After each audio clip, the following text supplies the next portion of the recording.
Metanoia ministries YouTube ചാനലിലേക്ക് ഏവർക്കും സ്വാഗതം. നമ്മൾ വിശ്വാസത്തിൽ വേല ചെയ്യുന്നതിനെക്കുറിച്ച് തെസ്സലോനിക്ക സഭയ്ക്ക് പൗലോസ് എഴുതിയ ലേഖനത്തിൽ നിന്ന് സംസാരിക്കുകയായിരുന്നു. പ്രധാനമായിട്ട് 3 പോയിന്റുകളാണ് കഴിഞ്ഞ ദിവസങ്ങളിൽ സംസാരിച്ചത്. 1 വിശ്വാസത്തിൻ്റെ വേല, 2 സ്നേഹപ്രയത്നം, പ്രത്യാശയുടെ സ്ഥിരത. ഈ 3 കാര്യങ്ങളെക്കുറിച്ചാണ് പറഞ്ഞത്. പ്രത്യാശയെക്കുറിച്ച് കാര്യമായിട്ട് സംസാരിച്ചില്ല, അത് സംസാരിക്കുന്നേ ഉള്ളൂ, പ്രത്യാശയെക്കുറിച്ച് പറഞ്ഞില്ല. ഈ പ്രത്യാശ നമ്മുടെയൊക്കെ ജീവിതത്തിൽ ദൈവം തന്നിരിക്കുന്ന ഒന്നാണ്. നേരത്തെ പറഞ്ഞ് ഈ ലോകത്തിലുള്ള ജീവിതത്തിനകത്ത് നിന്ന് അതീതമായി ഒരു സ്വർഗീയമായിട്ടുള്ളൊരു അനുഭവം നമുക്കെല്ലാം ഉണ്ട്. ദൈവം അനുവദിക്കുകയാണെങ്കിൽ കർത്താവിൻ്റെ 2ാമത്തെ വരവിനെക്കുറിച്ച് അതുമായിട്ട് ചേർന്നുള്ള സംഭവ വികാസങ്ങൾ, ഇതുവരെയും നടന്ന സംഭവങ്ങൾ, ഇനി വരാൻ പോകുന്നത്, വെളിപ്പാട് പുസ്തകത്തിൽ നിന്നുള്ളതും ദാനിയേലിൻ്റെ പുസ്തകത്തിൽ നിന്നുള്ളതൊക്കെ ഭാഗങ്ങൾ ഇനി നമ്മൾ ചിന്തിക്കുമ്പോൾ അതിനെ കൂടുതലായിട്ട് നമ്മൾ പറയും. എന്നാൽ ഈ വലിയ പ്രത്യാശ, കർത്താവ് നമ്മളെ തിരിച്ച് കൂട്ടിച്ചേർക്കും എന്നുള്ള വലിയ പ്രത്യാശയിൽ ജീവിക്കണം എന്ന് ദൈവം നമ്മളെക്കുറിച്ച് ആഗ്രഹിക്കുന്നു. എന്താ കാര്യമെന്ന് ചോദിച്ചാൽ, ഈ ലോകവും അതിൻ്റെ മോഹങ്ങളും എല്ലാം, ജഡീയമായിട്ടുള്ള പ്രവൃത്തികളും എല്ലാം നശിച്ചു പോകും. ഒരിക്കലും അത് പൂർണ്ണമായിട്ട് നശിച്ചു പോകും. ഈ ലോകം അതുപോലെ നിലനിൽക്കുന്ന ഒന്നല്ല. ഇതെല്ലാം മാറ്റി എഴുതും. കാരണം ഒരിക്കൽ ഇത് പിശാചിൻ്റെ പ്രവർത്തനത്താൽ ഇതെല്ലാം തന്നെ പെർവേർട്ടഡായി, അല്ലെങ്കിൽ ദൈവം ആഗ്രഹിക്കാത്ത രീതിയിൽ അതായിക്കൊണ്ടിരിക്കുകയാണ്. ഒരുപാട് കാര്യങ്ങൾ അതിനെക്കുറിച്ച് പറയാനായിട്ടുണ്ട്. ഒരുപാട് കാര്യങ്ങൾ നമുക്ക് അറിയാവുന്ന കാര്യങ്ങളാണ്. 1950-60 ചിന്താഗതിയിൽ നിന്ന് എന്തൊക്കെ വ്യത്യസ്തമായിട്ടുള്ള ചിന്താഗതികളാണ് ഇപ്പോഴേ 10-60 വർഷം കഴിഞ്ഞപ്പോഴത്തേക്ക് മനുഷ്യൻ ചിന്തിക്കുന്നത്. അന്നുള്ള കൂട്ടായ്മ പോലുള്ള കാര്യങ്ങൾ ഇന്നുണ്ടോ? ഇല്ല. കൂട്ടായ്മ ഞാൻ ഉദ്ദേശിച്ച അന്യോന്യമുള്ള ഫെലോഷിപ്പ്. നമുക്ക് കല്യാണത്തിനൊക്കെ ആണെങ്കിൽ നമുക്കറിയാം, വിവാഹം ഒക്കെ നിശ്ചയിച്ച് ഉറപ്പിച്ച് കഴിയുമ്പോൾ കല്യാണത്തിന് മുമ്പ് എല്ലാ ബന്ധുക്കളും മിത്രാദികളും അയൽക്കാരും എല്ലാം കൂടെ ഒരുമിച്ച് കൂടി അവർ കല്യാണത്തിന് വേണ്ടിയുള്ള ഒരുക്കങ്ങളും പ്രിപ്പറേഷനും ഭക്ഷണമൊക്കെ വീട്ടിലാണ് പാചകം ചെയ്യുന്നത്. അതെല്ലാം ഒരു പ്രത്യേക ഒരു സ്റ്റൈലും ഒരു പ്രത്യേക ഒരു കൾച്ചറും ഒക്കെ ആയിരുന്നു. ഇപ്പോൾ ആരെങ്കിലും അത് ചെയ്യാറുണ്ടോ? എത്രയും ഫെസിലിറ്റി ഉണ്ടെന്ന് പറഞ്ഞാൽ പോലും വീട്ടിൽ ചെയ്തില്ല. കാരണം അതെല്ലാം എക്സ്റ്റേണലി നമ്മൾ ഔട്ട്സോഴ്സ് ചെയ്ത് ആളെ കൊണ്ട് ചെയ്ത് എല്ലാം അതിനു വേണ്ടിയുള്ള ആൾക്കാരുണ്ട്. കാരണം മനുഷ്യൻ സൗകര്യങ്ങളിലേക്ക് പോയി, അതിന് സമയമില്ല, സൗകര്യങ്ങളിലേക്ക് പോയി. എന്നാൽ മറ്റേതിനകത്തൊരു കൂട്ടായ്മയും അന്യോന്യം ഒരു കരുതലും അന്യോന്യം ഒരു ഷെയറിങ്ങും ഉണ്ട്. അതെല്ലാം ഇല്ലാതെ പോയില്ലേ? അതുപോലെ തന്നെ സമൂഹത്തിലെ സയൻസ് ഒരുപാട് പുരോഗമിച്ചു, ശാസ്ത്രം ഇങ്ങനെ പുരോഗമിച്ച് മുമ്പോട്ട് വരുമ്പോൾ ഈ കൂട്ടായ്മ പോലെ തന്നെ പല കാര്യങ്ങളും നമ്മൾ പണ്ട് പറഞ്ഞ പല കാര്യങ്ങളും ഇല്ലാതെ പോകുന്നില്ലേ? ഒരുപാട് കാര്യങ്ങൾ, പ്രത്യേകിച്ച് കമ്മ്യൂണിക്കേഷൻ, റിലേഷൻഷിപ്പ് ഒക്കെയുള്ള കാര്യങ്ങൾ. പണ്ട് ഒരു എക്സാമ്പിൾ പറയാം. പണ്ട് നമുക്ക് ഫോണൊന്നും ഇല്ലാത്ത സ്റ്റേജ്, ഫോണൊക്കെ വിളിക്കണമെങ്കിൽ ട്രങ്ക് കാൾ വിളിക്കണം, അല്ലെങ്കിൽ അതിന് മുമ്പില്ലാത്ത ഒരു സ്റ്റേജിൽ എവിടുന്നെങ്കിലും അറിഞ്ഞു കേട്ടായിരിക്കും നമ്മൾ അറിയുന്നത്. നമ്മുടെ ഫ്രണ്ട്സ്, അല്ലെങ്കിൽ നമ്മുടെ കൂടെ വർക്ക് ചെയ്യുന്ന, അല്ലെങ്കിൽ നമ്മുടെ ഒരു ബന്ധുക്കാരൻ, ആരെങ്കിലും ഒരാൾ പനിയായിട്ടോ അസുഖമായോ ഇരിക്കുകയാണ്. എന്താണ് നമ്മൾ ചെയ്യുന്നത്? സ്വന്തമായിട്ട് കാറും ഒന്നുമില്ല, ഒന്നീ സൈക്കിൾ എടുക്കണം, അല്ലെങ്കിൽ ബസ് കയറി, നമ്മൾക്ക് ഫോണൊന്നുമില്ല വിളിച്ചു ചോദിക്കാൻ, ബസ് കയറി അവനെ പോയി വിസിറ്റ് ചെയ്ത് അവനോട് കൂടെ ഇരുന്ന് രോഗിയായിരിക്കുന്ന ഒരു വ്യക്തിയെ പോയി കാണുകയും അവനെ കരുതുകയും അവന് വേണ്ടി ഇരിക്കുക, അവനോട് സംസാരിക്കുകയും ചെയ്യും. അവൻ്റെ ജീവിതത്തിൽ എന്ത് സന്തോഷം! എന്നെ വന്ന് കണ്ടു, സംസാരിച്ചു, എന്നെ കരുതുന്നു, എന്നെ ഓർക്കുന്നു, എനിക്ക് വേണ്ടി പ്രാർത്ഥിക്കുന്നു. ഇപ്പോഴെന്താ ചെയ്യുന്നത്? മൊബൈൽ ഫോൺ എടുത്ത് ഹലോ വിളിച്ചിട്ട്, സുഖമായിരിക്കുന്നത്, എന്തുകൊണ്ട് വിശേഷം? അന്നേരം അവൻ പറയും എനിക്ക് കുഴപ്പമൊന്നുമില്ല എന്ന് പറഞ്ഞ് ആ കമ്മ്യൂണിക്കേഷൻ അവിടെ എൻഡ് ചെയ്യുകയാണ്. നമ്മുടെ റിലേഷൻഷിപ്പ് പെരിഫറിയിലായിരിക്കുന്ന സാഹചര്യങ്ങൾ, ഇന്നത്തെ സമൂഹങ്ങളിൽ കാണുന്ന കാര്യങ്ങൾ, ഇതെല്ലാം വൈകല്യങ്ങളിലേക്ക് നമ്മളെ നയിക്കുന്നു എന്നുള്ളതാണ്. എന്ന് പറഞ്ഞാൽ നമ്മുടെ സഹോദരവർഗത്തെ കരുതാനും അവരുടെ കാര്യങ്ങളെക്കുറിച്ചുള്ള കൺസേണോ ചിന്തയോ ഒന്നുമില്ലാതെ സമൂഹത്തിലെ റിലേഷൻഷിപ്പിന് യാതൊരു പ്രാധാന്യം കൊടുക്കാതെ ജീവിക്കുന്ന പുതിയ സമൂഹം ആയിക്കൊണ്ടിരിക്കുക എന്ന് പറയുമ്പോൾ അവനെ സംബന്ധിച്ചിടത്തോളം അവൻ്റെ കാര്യം മാത്രം, വേറെ ഒന്നുമില്ല. ഫാമിലി സെറ്റപ്പ് ആയാൽ അവൻ, ഭാര്യ, മക്കൾ, അതിനപ്പുറത്ത് ഒരു കമ്മ്യൂണിറ്റി ഇല്ല. എന്നാൽ ആദിമസഭയിലും യേശുക്രിസ്തു പഠിപ്പിച്ചതും ഒക്കെ ആയിട്ടുള്ള സാഹചര്യങ്ങളും സമയങ്ങളിലുമൊക്കെ കെയറിങ് കമ്മ്യൂണിറ്റി ആയിരുന്നു, അന്യോന്യം കരുതുന്ന കമ്മ്യൂണിറ്റി. ആദിമസഭയിലെ അവർ പൊതുവകയെന്ന് എണ്ണി അവർ അപ്പോസ്തലന്മാരുടെ കാൽക്കൽ കൊണ്ടുവന്ന് എല്ലാവരും അന്യോന്യം ഷെയർ ചെയ്യുന്നൊരു കമ്മ്യൂണിറ്റിയാണ്. അതിനകത്ത് എന്തോ സന്തോഷമുണ്ടായിരുന്നു. ഇന്നത്തെ സമൂഹത്തെക്കുറിച്ച് നമ്മളൊന്ന് ചോദിച്ചാൽ ആരെക്കുറിച്ചും അങ്ങോട്ടും ഇങ്ങോട്ടും യാതൊരു കൺസേണും ഇല്ല, ഒരു കരുതലുമില്ല. അങ്ങനെ ഇരിക്കുന്നൊരു സാഹചര്യമാണ് ഇപ്പോഴുള്ളത്. യേശുക്രിസ്തു നമ്മളോട് പറഞ്ഞിരിക്കുന്നത് എന്താണ്? ശിഷ്യന്മാരോട് പറഞ്ഞിരിക്കുന്നത്, നിങ്ങൾ ലോകത്തിൻ്റെ വെളിച്ചമാണ്. വെളിച്ചം എന്താണ്?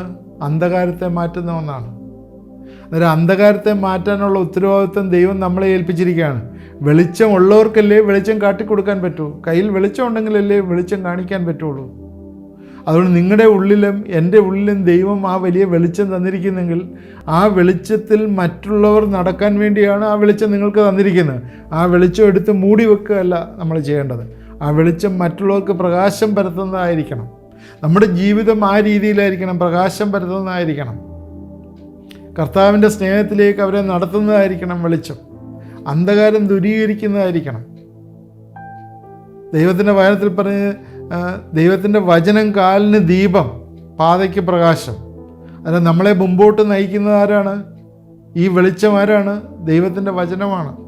അപ്പോൾ ഈ ദൈവത്തിൻ്റെ വചനം നമ്മളെ നടത്തണം. ഇത് അറിയാത്തവർക്ക് പറഞ്ഞു കൊടുക്കണം. അതാണ് വിശ്വാസത്തിൻ്റെ വേല എന്ന് പറയുന്നത്.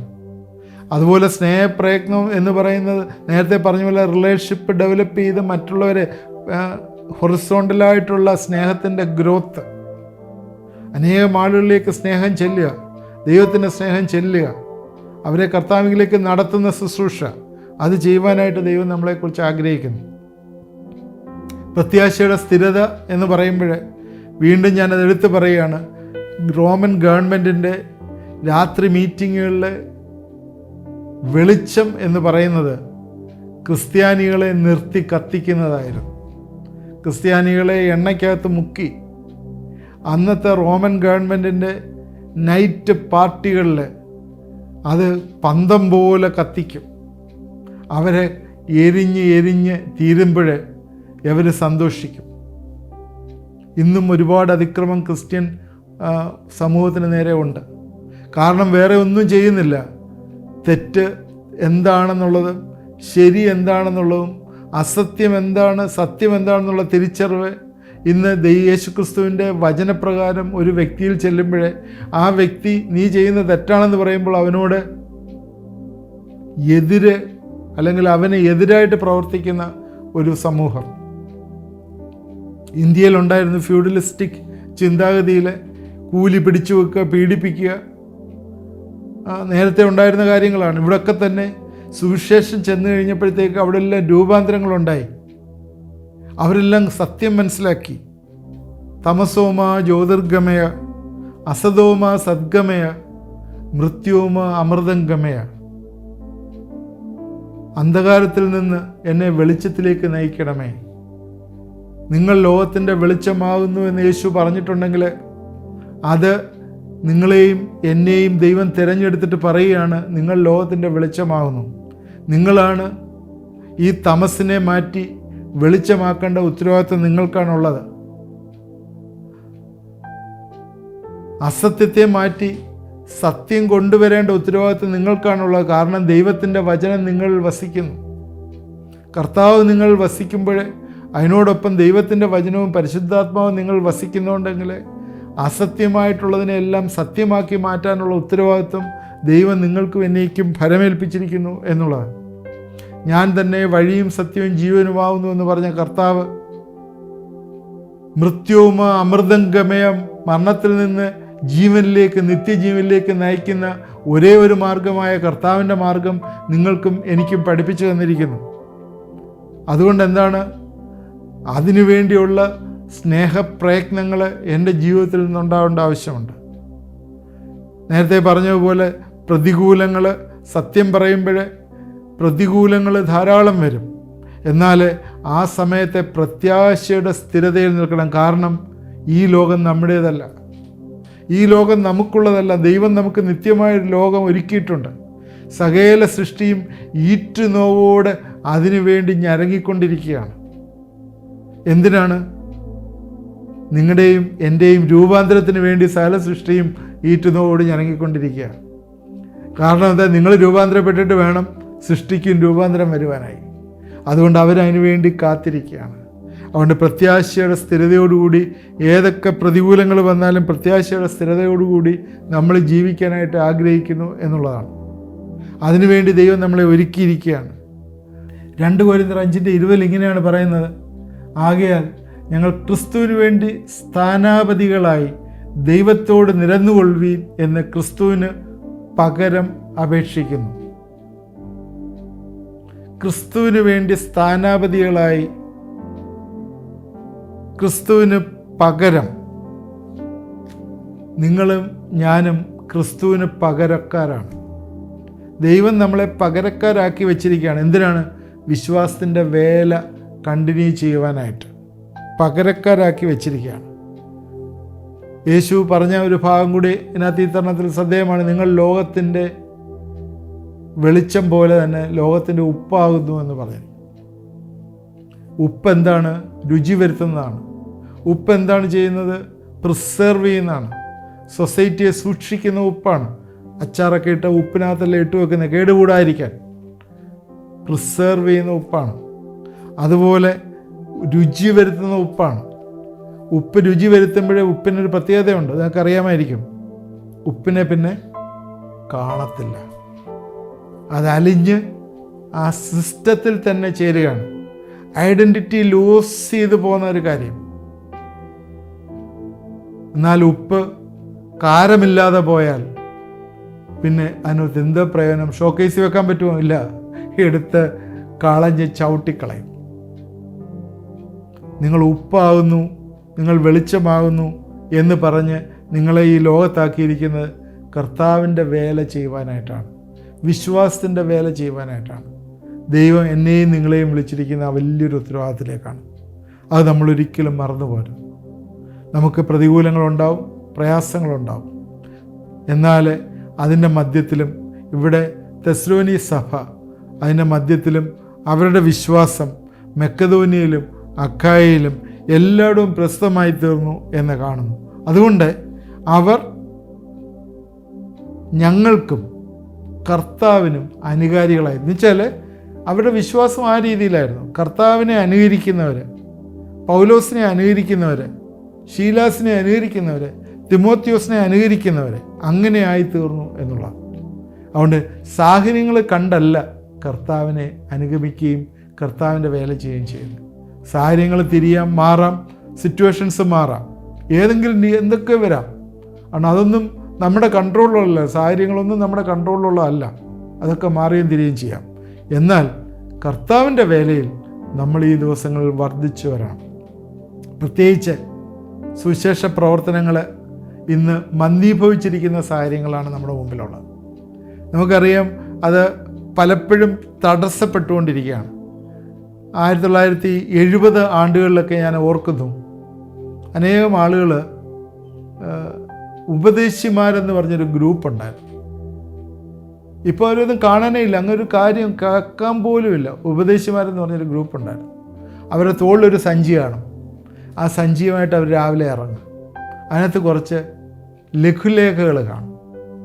ഈ ലഘുലേഖ പോകുന്ന വീട്ടിലെല്ലാം കൊടുക്കും. കൊടുത്തിട്ട് ദൈവം നിങ്ങളെ സ്നേഹിക്കുന്നു എന്ന് പറഞ്ഞ് പ്രാർത്ഥിക്കും. അതന്ന് ഒരുപാട് വീടുകളിൽ ചെന്ന് ചെയ്യുമായിരുന്നു. എന്നാൽ ഇപ്പോഴങ്ങനൊരു ഗ്രൂപ്പിനെ കാണാനില്ല, അങ്ങനെ പോവാൻ ആളില്ല.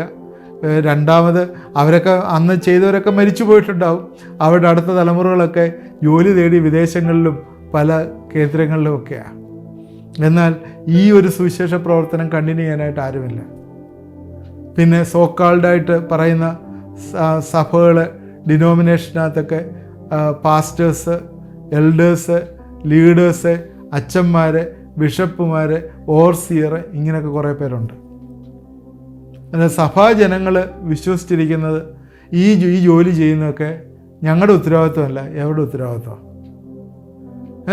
പാസ്റ്റർമാർ സുവിശേഷം പറഞ്ഞോണം, അച്ഛന്മാർ സുവിശേഷം പറഞ്ഞോണം, ബിഷപ്പുമാർ അവരെയൊക്കെ ഓവർസി ചെയ്യും, എൽഡേഴ്സ് സുവിശേഷം പറഞ്ഞോണം. ഇങ്ങനെയൊക്കെയുള്ള ചിന്താഗതികളാണ് ഇന്ന് ഉള്ളത്. എന്നാൽ അതല്ല ദൈവം നമ്മളെക്കുറിച്ച് ആഗ്രഹിക്കുന്നത്.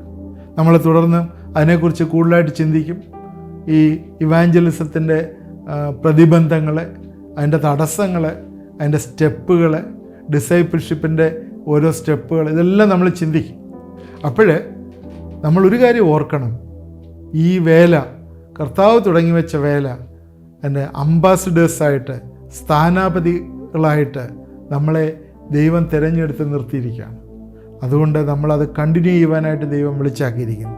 ഇന്നും ആളുകൾ, ഇന്ത്യയിലുള്ള ആളുകൾ, നമ്മുടെ സമൂഹത്തിലുള്ള ആളുകൾ, നമ്മുടെ ചുറ്റുപാടുമുള്ള ആളുകൾ അന്ധകാരത്തിലിരിക്കുന്നു, അസത്യത്തിലിരിക്കുന്നു, മരണത്തിലിരിക്കുന്നു. ഇപ്പോഴും മഹർഷിമാർ പാടിക്കൊണ്ടിരിക്കുകയാണ്, അയ്യോ എന്നെ അന്ധകാരത്തിൽ നിന്ന് വെളിച്ചത്തിലേക്ക് നയിക്കണമേ, ഇരുട്ടിൽ നിന്ന് എന്നെ വെളിച്ചത്തിലേക്ക് നയിക്കണമേ, അസത്യത്തിൽ നിന്ന് സത്യത്തിലേക്ക് നയിക്കണമേ, മരണത്തിൽ നിന്ന് ജീവനിലേക്ക് നയിക്കണമേ. എന്നാൽ 2000 വർഷത്തിന് മുമ്പേ ഇതിനെല്ലാം ഒരു ആൻസർ നമ്മുടെ മുമ്പിൽ എഴുതി കിട്ടിയിട്ടുണ്ട്. അതൊന്ന് പറഞ്ഞു കൊടുക്കാനായിട്ട് ആരെങ്കിലും ഉണ്ടാകുമോ? തീർച്ചയായും നമുക്കൊന്ന് നമ്മുടെ ജീവിതങ്ങളെ ഇത് ഇൻട്രോസ്പെക്റ്റ് ചെയ്യാം. നമ്മുടെ ജീവിതങ്ങൾ ഏത് രീതിയിലാണ്? ഇങ്ങനെ അത് എൻ്റെ പേഴ്സണലായിട്ടുള്ളൊരു കർത്താവിനെയാണോ ഞാൻ എടുത്ത് എൻ്റെ പേഴ്സണലായിട്ട് എൻ്റെ പോക്കറ്റിൽ വെച്ചിരിക്കുകയാണ്, എൻ്റെ സ്വന്തമായിട്ടുള്ളതല്ല. കഴിഞ്ഞ ദിവസം ഹിമാചലിലെ തേരി എന്ന് പറഞ്ഞ സ്ഥലത്ത് ചെന്നപ്പോൾ അവിടെ ഒരു വല്യമ്മച്ചി 80-82 വയസ്സുണ്ട്. ആ മലയുടെ മേളിലാണ്. ഓടി വന്ന് കെട്ടിപ്പിടിച്ചു, പറഞ്ഞു, നിങ്ങൾ 2000 വർഷമായിട്ട് ഈ കർത്താവിനെ നിങ്ങൾ കൊണ്ടുവന്ന് നിങ്ങളുടെ പേഴ്സണലാക്കി വെച്ചില്ലേ? കഴിഞ്ഞ 2-3 വർഷമേ ആയിട്ടുള്ളൂ ഞങ്ങളൊക്കെ വിശ്വാസത്തിലേക്ക് വന്നിട്ട്. ഇതുവരെയും ഞങ്ങൾക്കത് കിട്ടിയില്ലല്ലോ. നിങ്ങളത് തടഞ്ഞു വെച്ചിരുന്നതല്ലേ? നിങ്ങൾക്ക് നേരത്തെ ഒന്ന് പറഞ്ഞുകൂടായിരുന്നു? ഈ കർത്താവ് വന്നതിന് ശേഷം എൻ്റെ വീട്ടിലെ വെളിച്ചമുണ്ട്, എൻ്റെ വീട്ടിലുള്ള ആളുകളെല്ലാം ഒരുപാട് പ്രയാസങ്ങൾ കൂടി കടന്നു ആ ദുരിതങ്ങളിൽ നിന്നൊക്കെ മാറി. ഇപ്പോഴ് ഞങ്ങളുടെ കൃഷി എന്ന് പറഞ്ഞാൽ അവിടെ നെൽകൃഷി, ബസുമതി റൈസ് നെൽകൃഷിയുണ്ട്. ഇപ്പോൾ ഈ ബസുമതി റൈസിൽ ആകാശത്തു നിന്ന് ഞങ്ങൾക്ക് ഹെയിൽ സ്റ്റോം എന്ന് വെച്ചാൽ മഞ്ഞ്, കല്ല് വീഴുന്നില്ല. ഞങ്ങൾ കർത്താവിനോട് പ്രാർത്ഥിക്കുമ്പോഴേ കഴിഞ്ഞ് ഇരട്ടി വലിയ ക്രോപ്പുകളാണ് ഞങ്ങൾക്ക് കിട്ടുന്നത്. ഇപ്പം ഞങ്ങൾക്ക് ഹെയിൽ സ്റ്റോം വീഴുന്നില്ല. എന്താ ഓരോരുത്തരുടെ ടെസ്റ്റിമണിയായി പറയുന്നത്? നിങ്ങളുടെ പേഴ്സണലായിട്ടുള്ള ഒരവകാശമാക്കി കർത്താവിനെ നിങ്ങൾ കീപ്പ് ചെയ്യരുത്. എന്നാൽ അനേകം ആളുകൾ നശിച്ചുകൊണ്ടിരിക്കുന്നു, അനേകം ആളുകൾ അന്ധതാമസത്തിലിരിക്കുന്നു, അനേകം ആളുകൾ അസത്യത്തിലിരിക്കുന്നു. അവരോടൊന്ന് പറഞ്ഞു കൊടുക്കും, വലിയൊരു വിടുതൽ നിങ്ങൾക്കുണ്ട് എന്ന്. ആ ഉത്തരവാദിത്വം നിങ്ങൾക്കാണുള്ളത്. അതാണ് സ്നേഹത്തിൻ്റെ പ്രയത്നവും പ്രത്യാശയുടെ സ്ഥിരതയും. ഇതൊക്കെ ഈ ദിവസങ്ങളിൽ നമ്മുടെ ജീവിതങ്ങളിൽ ഉണ്ടാകട്ടെ. നമുക്ക് പ്രാർത്ഥിക്കാം. എന്നോട് ചേർന്ന് നിങ്ങൾ പ്രാർത്ഥിക്കണമേ. തീർച്ചയായും ദൈവം നമുക്ക് വലിയൊരു വിടുതൽ തരും. ദൈവം ഈ ദിവസങ്ങളിൽ നമ്മുടെ ഹൃദയങ്ങളിലെ ഹേമിച്ചുകൊണ്ട് നമ്മൾ ദൈവത്തിൻ്റെ വലിയ സ്ഥാനാധിപതികളുടെ ഉറപ്പ് നമ്മുടെ ഹൃദയങ്ങളിൽ തരും. നമുക്ക് പ്രാർത്ഥിക്കാം. ദൈവമായ കർത്താവേ, ഇന്ന് ഈ വചനം കേട്ടുകൊണ്ടിരിക്കുന്ന എല്ലാവരെയും നീ അനുഗ്രഹിക്കണമേ എന്ന് പ്രാർത്ഥിക്കുന്നു. നിൻ്റെ വചനം ശക്തമായി ഹൃദയങ്ങളിലേക്ക് ചെല്ലട്ടെ. ഞങ്ങളെ വലിയൊരു ഉത്തരവാദിത്വം നീ ഏൽപ്പിച്ചിട്ടുണ്ടല്ലോ. ഞങ്ങളെ ലോകത്തിൻ്റെ വെളിച്ചവും ഉപ്പുമായിട്ട് ഞങ്ങളെ തിരഞ്ഞെടുത്ത് ഞങ്ങളെ സ്ഥാനാപതികളാക്കി വെച്ചിരിക്കുകയാണ് കർത്താവേ. ഞങ്ങളത് പോക്കറ്റിലിട്ട് ഞങ്ങളുടെ പേഴ്സണൽ പ്രോപ്പർട്ടി എന്ന് പറഞ്ഞിരിക്കാനായിട്ടല്ലല്ലോ കർത്താവേ. ഇത് ആവശ്യമുള്ളവർക്ക് കൊടുക്കാനും കൂടിയാണല്ലോ തന്നിരിക്കുന്നത്. ഈ ദിവസങ്ങളിൽ അത് ഞങ്ങൾ ചെയ്യുവാനായിട്ട് ഞങ്ങളെ ഒരുക്കണമേ, സഹായിക്കണമേ, ബലപ്പെടുത്തണമേ എന്ന് പ്രാർത്ഥിക്കുന്നു കർത്താവേ.